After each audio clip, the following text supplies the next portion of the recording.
Place Clichy, 27 mars 2019. Mehdi Charef, cinéaste et écrivain franco-algérien, nous parle de l'école.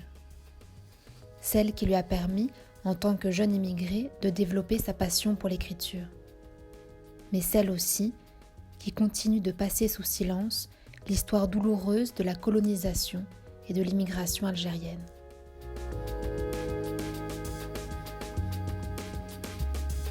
Pour nous, ce qui était très très bien, c'était l'école. Dès qu'on est arrivé en France, mon père il nous a inscrits à l'école. Moi, j'ai compris là, je me suis dit que si je devais un jour ne pas faire le métier de mon père ou ne pas être comme mon père, avoir un beau appartement, avoir une belle maison, parce qu'à un moment, on croit que les bidonvilles, on va y rester toute sa vie.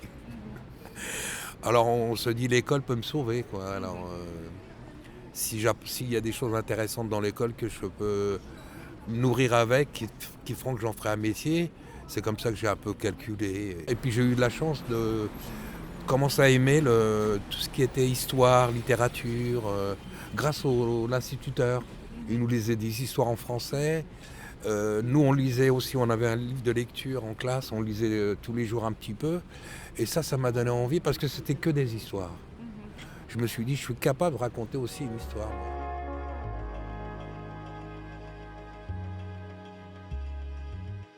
Un jour, j'ai écrit un joli texte et le maître l'a lu à tous les élèves de la classe. Et là, j'ai commencé à avoir un peu d'espoir en me disant, c'est ça qu'un jour tu feras. Écrire des histoires, parce que j'allais au cinéma, je savais qu'il fallait écrire une histoire avant de tourner le film.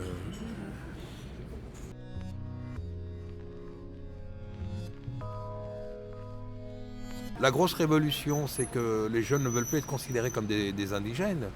Ils se battent contre ça sans savoir que c'est ça. Ouais. Sans savoir que c'est ça. Et petit à petit, je commence à parler de ça maintenant. Pour qu'ils sachent que les enfants comprennent que leur père a aussi contribué à la richesse de la France. Mais ils ne savent pas, nos enfants.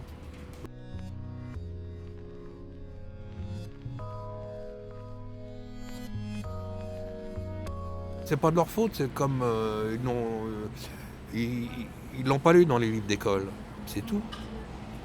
Moi, je suis sûr que si l'histoire de nos pères, ceux qui sont venus juste en 1945, on leur dit exactement ce qu'ils ont fait, pourquoi ils sont venus, comment ils vivaient et tout, il y aurait moins de violence. J'en suis sûr. Les enfants seraient moins violents, ils seraient moins rancuniers, ils seraient moins... et puis ils diraient pas les Français non, je veux pas être copain avec eux. Moi je connais plein de gars, ils veulent pas être copains avec des Français, des gamins, des jeunes. Ils veulent pas parce que ils savent qu'il se cache quelque chose, que cette chose, elles veulent pas leur être révélée. Et c'est à l'école. C'est l'école. On leur ment à l'école. On leur ment. Il y a un mensonge, un gros mensonge. Et ce mensonge, ils le sentent.